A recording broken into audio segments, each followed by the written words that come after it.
What's up, everybody? Welcome to round number 3 of the Stuttgart Regional Championship. I'm David Hochmann, here joined by Connor Hayward. It's the second round I get to commentate. We are all really excited to bring you this tournament, and we selected a featured match with Philipp Emmerich and Karl Blake. So Philipp actually plays a deck we don't know yet, but Karl plays Glaceon. So we will see this later. We got the wrong deck list here. we have another Philipp. But yeah. So we don't know the exact matchup here, but they're setting up currently. Karl and Philipp are both. They're not really that well known, I think, outside of their community, but they're definitely not unknown players from that perspective. So Karl, especially, I think in the 2010s, during that area, was quite successful, and Philipp is also kind of a in rising, Germany. yeah, and he has like a few results. Yeah. He was top 4 at a regional, and I think either top 4 or top 8 at another one. One with Tapu Bulu. Then it was really new. I think Philipp was the first person I saw playing Vika Volt Bulu. Yeah, I think that was like back when it was like first released in Birmingham, I think. Yeah, exactly. And a lot of people played Laurentis Bulu as well. That was like when people figured out that hey, Vika Volt's really good with this. Like you're high rolling anyway. Let's go all out. But both players that a lot of people that I know who know both of these guys really like these guys, like good friends with everyone. So it's nice to kind of get two people who are really well respected in the community to get a game underway. And once they are finished with the setup, we can start the game as well. I hope we can find out the deck as well. I see some hand cards. I hope it's not a Glaceon mirror match, but it looks like Gardevoir. But interesting. All right, we will find out. Well, Philipp did have success with Gardevoir. That's the other regional he did well in. Yeah, Bremen, I think. Yeah, it was. Yeah. So perhaps he's just gone, hey, card's good. Gardevoir is quite an interesting card in Expanded. It didn't really do well at all in Costa Mesa. So it was just, I think it was 1 or 2 people in top 32, but a lot more people actually played it.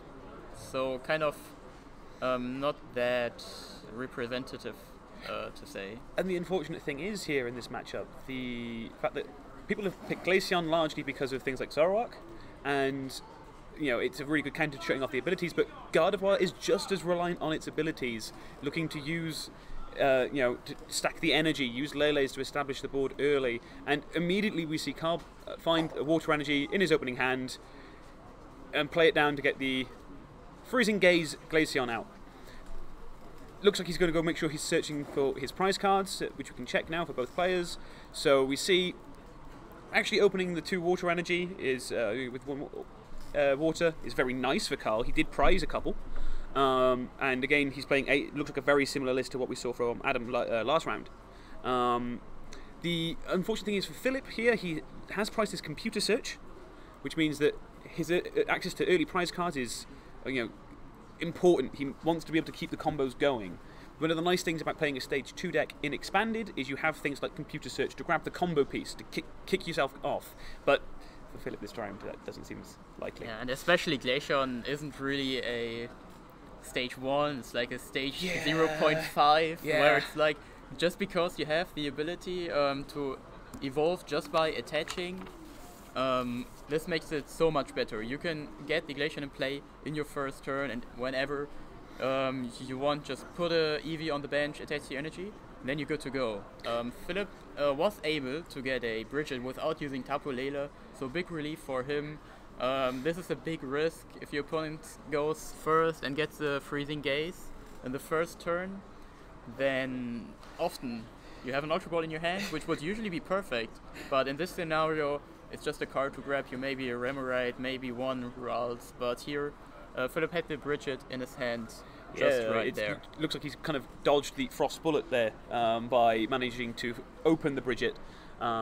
Lets him immediately start trying to build the board. This is the thing with Glaceon, is as a stage 2 deck, it takes a few turns to get going, but as soon as it does, it can start racing through prize cards with infinite force. Yeah, however, the matchup seems quite problematic for Karl. I think his only win option is actually being a lot faster and hoping that Philipp doesn't draw that well. He does have Octillery, so he can draw cards. It's not a GX, so it can still be used even if Freezing Gaze is active. So not too much going for him. Yeah, well, so actually having a look through Philipp's list, we see that he's only really playing... Obviously the Gardevoirs get shut off, you can't Secret Spring, but in terms of support things that he wants to use early, it's only a couple of copies of... 3 copies of Tapu Lele and the 1 Shaman that he really loses here. Like, he's actually surprisingly okay. And even the Barbaracle later, if that comes into play for Karl, is not too big an issue, because with 3 energy going onto a Glaceon to attack in the first place, you don't need to throw loads of energy in. And if both of you just get a lot of 2-hit knockouts anyways, then of course Gardevoir has the better cards anyways, because Gardevoir just needs a fairy energy, and your attack Glaceon needs 3 energy cards, so it will always get a lot of damage, potentially even 1-hit knockout as well from the Gardevoir. But Karl has to apply a lot of more pressure, so the Polar Spear GX will be a very important thing for him to work with. The 30 damage off the Frost Bullet. Usually Polar Spear probably doesn't do that much. It's a Getsis. I think they're just trying to say, no, these go to deck. This is what happens when you Getsis. You lose the items to the deck. That's one of the fun things. Yeah, so the Jets is actually really problematic, because Philipp only has Professor Janiper, 2 Gardevoir and a Gallade in his hand. And he doesn't really want to throw any of those away to get a new hand right now. Yeah, let's see how many Super Rod he plays. He plays 2 Stretcher instead of any Rod. Okay, so he plays no Super Rod but 2 Rescue Stretcher. Usually people just use Super Rod in Gardevoir decks because you can get the energy back as well. So you don't have to use the GX attack to get a lot of energy back, you can just use Super Rod. Yeah, Philipp here going for a Rescue Stretcher, so he has the option to just grab a Pokemon directly into his hand. Especially useful with stuff like Octillery. If you have to discard it, you can just get it immediately. And here we see Karl also knowing this Octillery is probably the most threatening thing currently. And it doesn't seem like Philipp was actually able to evolve it, so it's going down. He has to use Energy Drive for some chip damage here. Still enough for a 2-hit knockout. And now Karl needs an Enhance Hammer, but he needs a lot of other cards as well. If the Glaceon now gets knocked out, he has nothing left. Yeah, but he takes the 2-hit KO here, so he actually takes the KO on the active Lele. So it takes 3 prizes in the single turn. One of those would be the E-Hammer, if he takes it in the order we expect him to take it in. So it's kind of nice that you kind of keep building resources up. And the nice thing with the chip damage is you get to control kind of what and when Philipp evolves. This kind of forced Philipp then to use the Juniper to protect the Octillery, and it's not really something he ever wants to be in a situation to do. But the Lele at the same time is maybe the reason why Glaceon hasn't been as successful in Standard. Everyone's playing high Lele counts, which means that for a DCE onto it, they can respond for 100. And without Rough Seas in Standard, it's always a 2-hit KO for the Lele. Alright, so now it's Karl's turn again. He plays a Cynthia. He has a Barbaracle. He actually plays the Water one. The other decks we've seen play the Fighting one. Pretty sure it has 70 HP and the Water one only has 60. Not that it really matters in too many situations, but usually if a Pokemon doesn't have a useful attack, you just take the one with the most HP. Now Karl, like I said, takes 3 prize cards here really quickly, and now Philipp needs to evolve into a Gardevoir to take the knockout, but if he actually gets the Gardevoir, then he's in a fine position, because the only Pokemon Karl really has is Glaceon. If that gets knocked out, he has to use Tapu Lele. It has a Water Energy, so you can at least attack, but then again, you don't have the ability. Your opponent can use the Secret Spring to get more energy in play, and maybe get the 1-hit knockout even on the Tapu Lele as well. So yeah, that's quite problematic. And now Philipp basically needs a Rare Candy, Energy, and Gardevoir. So a lot to ask for. It's not really that likely, especially without. Yeah, well, I mean the abilities doesn't really do too much here. Let's just see how the hand looks. Well, it would mean that things like Ultra Balls out of this hand could let him shame in to dig to make sure he can continue to hit pieces when he needs to hit pieces, because Stage 2 decks need more parts to get going. So, you know, not having access to setup from Shaman this turn means that Ultra Ball being in his hand is not quite as strong as he'd probably want it to be. Alright, so. In fact, he just starts the Shaman off the Ultra Ball. He actually does play 1 Shaman EX. Yeah. Doesn't really help him here. There's also the Perilous City in play. Yeah, so Parallel City is actually probably largely included to like tilt the Zoroark matchup back in their favour, especially because he's also playing 2 copies of Gallade to be able to hit them for weakness with single prize attackers. But also here, both sides of the Parallel City can be useful. Limiting the bench, especially with Karl Blake having the 1 Lele and the 1 Binnacle in play, means he has 1 spot to work with. But also, if you can flip it around the other way, now your Frost Bullets are doing 70 damage. That's kind of not enough to threaten very quickly. It turns Gardevoir into an effective 4-hit knockout, which isn't something you ever want to go for. And it also reduces the damage to the bench, if I remember the wording correctly, which means that you can build slightly slower. And here, Philipp, he was fortunately able to evolve into Kirlia. This would have given him the option to get the Gardevoir in play without having to get the rare candy, but Karl was able to respond with a Guzma. He can put his Lele active. It already has an energy, so he can just retreat, go for the 90 active knockout, and then 30 on the bench draws. He's also able to get another water energy, so now for Philipp it's almost the same turn again as last turn. He probably plays a supporter and needs rare candy Gardevoir. He can also, because he already has Gardevoir in his discard pile, his Rescue Stretcher would be fine as well. He plays Ultra Ball discarding another Ultra Ball, so it's quite unlikely for him to get Ultra Ball now. Yeah, and again, a really important draw. He did play N instead of the Professor Juniper. Juniper would have given him like that 1 extra chance, but this way, yeah, Karl is only having 2 hand cards, and Philipp knows that he would probably win if he gets the Gardevoir now from this N. And if he doesn't get it anyways, then he loses. But if he plays Professor or Juniper, Karl has a lot of options, so yeah, he can just N. Yeah, let's see what the 6 give him. We see a Stretcher, so he just needs a rare candy. Nope. Nothing there. Energy card. He can still top deck it next turn, in theory. Yeah. But he can get a Curly as well. So. That Ralph's actually only played in this turn, so if he evolves, he has to go for the active. Yeah. Which he probably really doesn't want to do.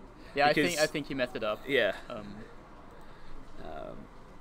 And with the fact that he's only playing 2 Gardevoir, 3 Gardevoir, 1's prized, 2 are in the discard.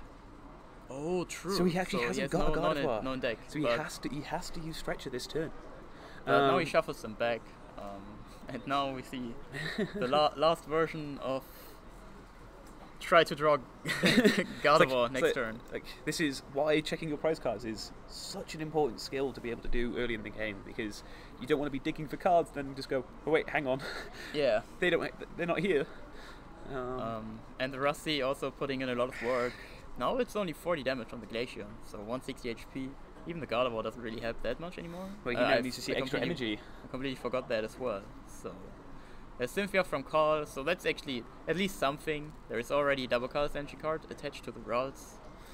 So that's 63 damage there. Karl can still draw an Enhanced Hammer, which would be quite sad for Philipp. He actually did get one, so...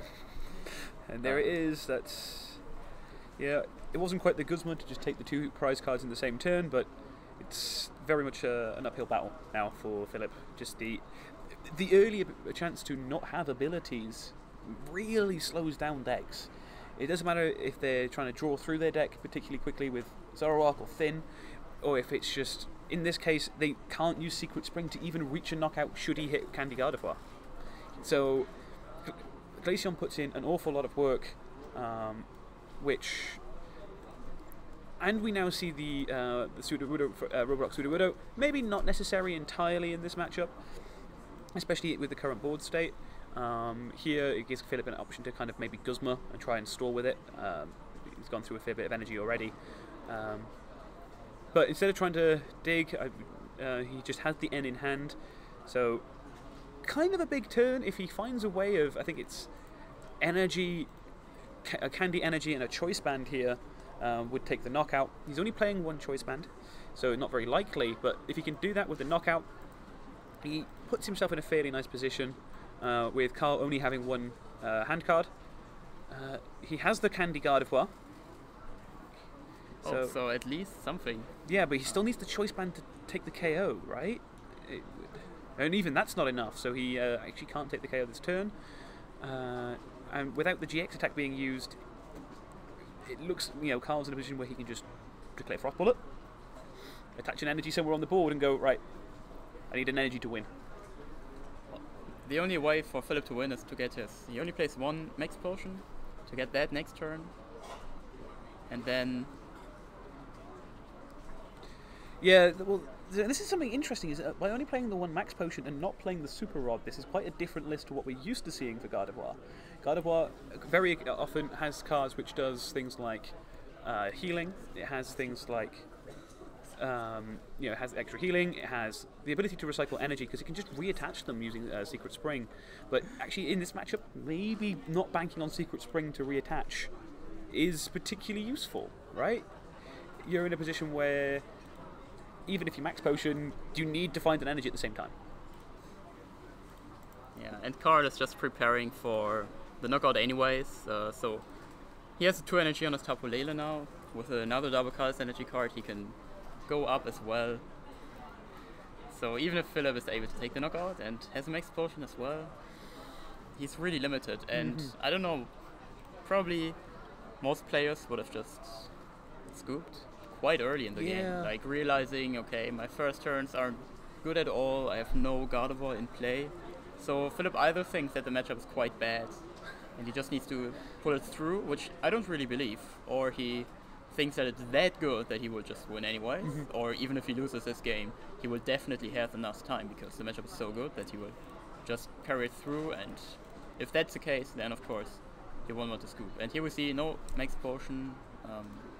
The computer search wasn't a surprise card, so he had only one out. Yeah. Usually in these scenarios, you have 2 outs left. But that's it. Yeah, that was a very quick game one. Very interesting game one. Because it's a weird one. It's kind of like the same reason why Buzzwole is particularly good in Standard. One of the reasons it's particularly nice is you get early pressure. You can kind of hunt down and weaken all the things that are going to evolve, and you can take multiple prize turns. Glaceon does the same thing, but also shuts off abilities, which in Expanded is just so useful. In Standard, you're kind of shutting off Tapu Lele and not an awful lot else, but at least here you have access to the Shamans shut off, there's a lot more Zoroarks, and you just kind of get a lot more value from being able to deny prize cards, and perhaps the speed of the decks in Standard are a bit different to those in Expanded. It's always a bit like you have some decks which gain a lot of strength in Expanded, and you have a lot of decks which just gain like some a few interesting cards. Just some interesting cards. Like a lot of decks, for example, Gardevoir. You play Artillery, it's still in Standard. Play Gardevoir, Galate, Tapu Lele. Almost every card is still in Standard, but you gain a few consistency cards. You have the supporter cards. You have the Versus Seekers. Computer search, that kind of stuff. Well, Philipp's list is basically 3 expanded cards. He has a Shaman, a Chorus. He has teammates in there as well. Okay, so it's 4. So he has a few more options. And also for I forgot. But I mean, there are some decks which are just standard decks with expanded trainer cards, and maybe then one Pokemon, stuff like Buzzwole, Lycanroc. So it's a new Lucario. It's almost like, almost only standard card. But then you have Zoroark, which is just going crazy. Like Execute, Executor, Skyfield. These are the cards that make it run. So that's actually, it's super interesting because at the beginning of Standard, people were like, oh, Zoroark isn't going to be that good. There is no Skyfield and there is no Execute in Standard, so it can't be that good. It's still probably the best card in Standard. And in Expanded, it's even crazier. It's so good that it's so good in Expanded that because it didn't have that strength in Standard, people just assumed Zoroark isn't going to be that great. So yeah, you have kind of these type of decks. Also, Glaceon, for example, isn't really something that works in Standard. It doesn't have the Barbaracle, and the metagame isn't so stale that just having a lot of Enhanced Hammer wins you games.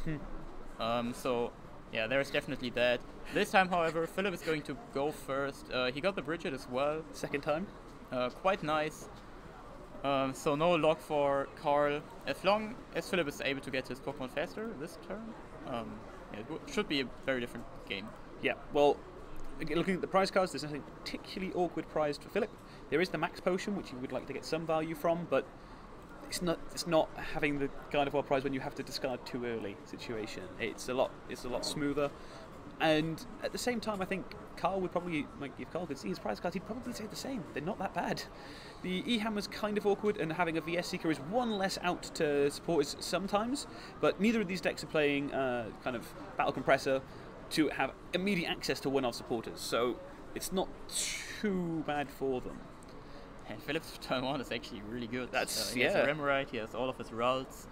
As long as he can get going next turn, that should be a very easy game for him. Yeah. So Karl, just energy evolving into Glaceon. Yeah, he did start with it, but because he didn't go first, he didn't get maximum value. However, like already discussed, didn't matter for Philipp anyway, so now it's kind of the same like in the first game. This time Philipp doesn't have to discard almost all of his Gardevoirs, so he should have a bit better chance. On top of that, because he has one extra route, there is less pressure on him to get all of it out. Whiffing the Octillery turn 2 was quite heavy in the first game, because it already got 30 damage. This is not possible anymore, so Philipp has one extra turn to get Octillery going as well. Yeah, so going first is actually much stronger here. And Philipp has an Ultra Ball in his hand, and Cynthia, he's pretty sure he's going to hit this. He had the option to just discard the double colorless energy card, go Ultra Ball for Octillery, to definitely have that in play, but he shuffles the Ultra Ball back, so now with the Cynthia, that's one extra out for getting Gardevoir, of course, but he needs to draw the rare candy. That's probably the most important card. There's no rare candy prize, so the chances are looking quite nice. He did get an Ultra Ball, so he can always dig with the Octillery if he wants to. He does have a Gardevoir in hand as well, so if he just gets the rare candy now, it's looking pretty nice. If he doesn't get it, it's kind of sad because the route is active. He can still retreat. And then he had to decide between retreating for the double colorless energy card or the fairy energy, because if you discard the double colorless energy card, of course you have less energy attached, that's less damage for Gardevoir. However, if you retreat for the fairy energy card, Karl can play an Enhanced Hammer and get rid of that as well. Yeah, but now we see Abyssal Hand for rare candy. He's really going all in on this route. He hits it. He got it. So that's a lot of investment, and this game looks completely different than the first one. It's just, this is a very different board state. Yeah, there is a Gardevoir in it. There's actually a Gardevoir in this Gardevoir deck. And now for Karl, it's really problematic. They both kind of just should knock out each other. But like I already said, Gardevoir has more HP. And Glaceon needs an extra energy. And now Karl plays Xerosic. He can either discard the double colorless energy card or the choice band, but of course he wants to get rid of the energy, right? However, he doesn't have another basic Pokemon. He doesn't even have double colorless energy. And the DCE comes back down anyway, followed up by computer search, so there could be easily a second Gardevoir coming down now. Yeah, you either go for a second Gardevoir or just for another energy. Like the fairy energy are really important just to... Oh no, you can't use Secret Spring, of course, it doesn't make any sense. He also discarded a rare candy, so quite strong. Just Professor Juniper, draw 7 cards. And if he is able to play down this hand, he can... Oh, now he can even use Abyssal Hand plus... and the Ultra Ball as well. So yes, everything, yes. So now... Yeah, I mean, I said during the first game, the reason he doesn't scoop would probably be he knows he can win 2 games fast anyways. And now you can see this. It's just... Yeah, if he gets the Gardevoirs going, then the Gardevoirs are going strong. But I think a big trick here is Glaceon benefits so much from going first, because by having that turn to evolve before the opponent gets abilities, but you also then get to Frost Bullet before they evolve. Guaranteed, which means that you can start putting pressure on things before they evolve. So Karl's probably not too concerned. You saw what happened when he went first in the first game, and we'll see him going first, I guess, in the third game, as he just decides to scoop it up. But yeah, it's a matchup where it all kind of hinges on the first couple of turns, and from there on, it's kind of a landslide. Yeah, exactly. These games are not amazing.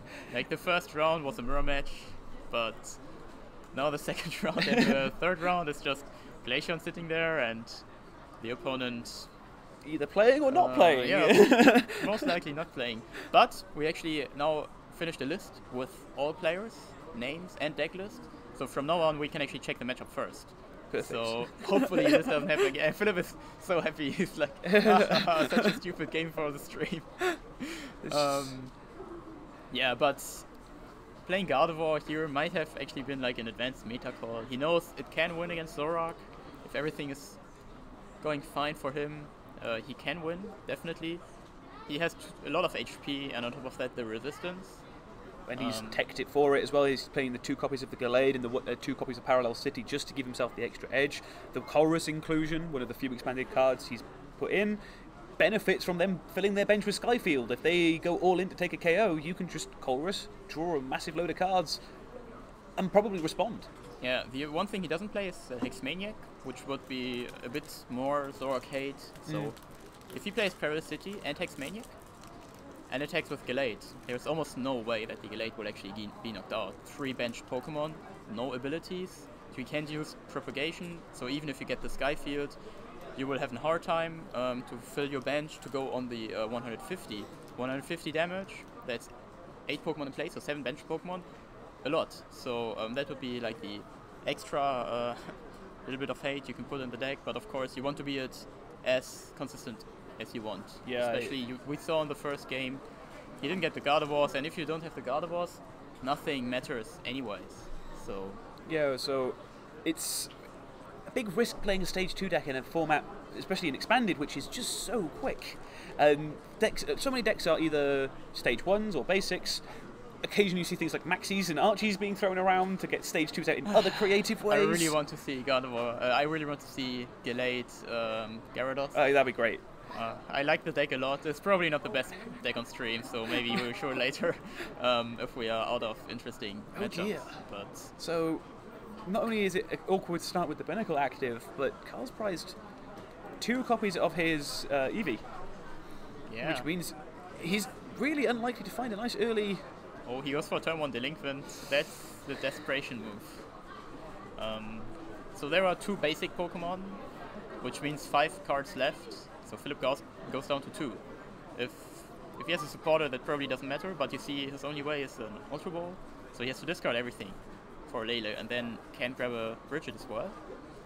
So definitely not what Karl wanted to do, but it's still one of the better things to do in this kind of situation. He actually, he top decked the Professor Juniper, so there's that. I mean, that's another way of getting out a Delinquent out of the hand. Yeah, I think that's the actual counter against Delinquent. It's just the top card of your deck. That's how you win. Yeah, however, he realizes, of course, my opponent is completely desperate. There's no way to do anything. So he plays the Sycamore first, just to be sure. Karl sees, okay, he can just swing around, actually. There's I no don't way know for if he wants to do it. Doesn't really make a lot of sense anyways. You probably would rather have the double colors energy card for Lele later. So if he gets a Tapu Lele, and then he doesn't need to waste his double colors energy card. And now Philipp, even if he just gets an energy and a stadium in play, just Revelation Dance will take a 2-hit knockout. On top of that, of course, if he evolves, gets another Secret Spring, and then retreat. That's it. Places huge Professor Juniper. He's cutting a lot of energy. It's like, and I can win this turn, it's fine. Yeah, that's probably what he thinks. Let's see. Does he Candy Gardevoir, let's go. He needs an energy as well. No, he doesn't, because the opponent has 1 energy. So he just needs a rare candy. And I think he has Computer Search in hand. Yeah, it seems like he won. So great games. Great games. Very awkward kind of board state. Unfortunate for Karl. Just to have to go. He's double checking, like, that's actually the 60 HP Binacle. And that's funny, because that's what we talk about it. Yeah, he thought like, whatever, I'll just take any Binacle. But, I mean, he would have lost the game anyways. But this is at least the reason that you play the 70 HP one, because in theory, if everything... You saw Philipp discarded a lot of energy cards. And there's always a way to get out of this with an N. He only had one Gardevoir in play, nothing else. No routes on the bench as well. He didn't even have hand cards at the end. He played. Didn't need it. Of course, he didn't need it, but the game would have been a bit different if it would have been the 70 HP one, because then going all in like this wouldn't have made sense for Philipp. So he would have had more options if he just gets a supporter card. He drew the That's it. So for Karl, he could have had a chance, but unfortunately, it didn't draw the cards he needed at the right time, which is always an unfortunate way to wind up losing a game. So I think we'll have a little chance for a players' interview with the winner. We'll bring that up soon. Yeah, I think we can have it.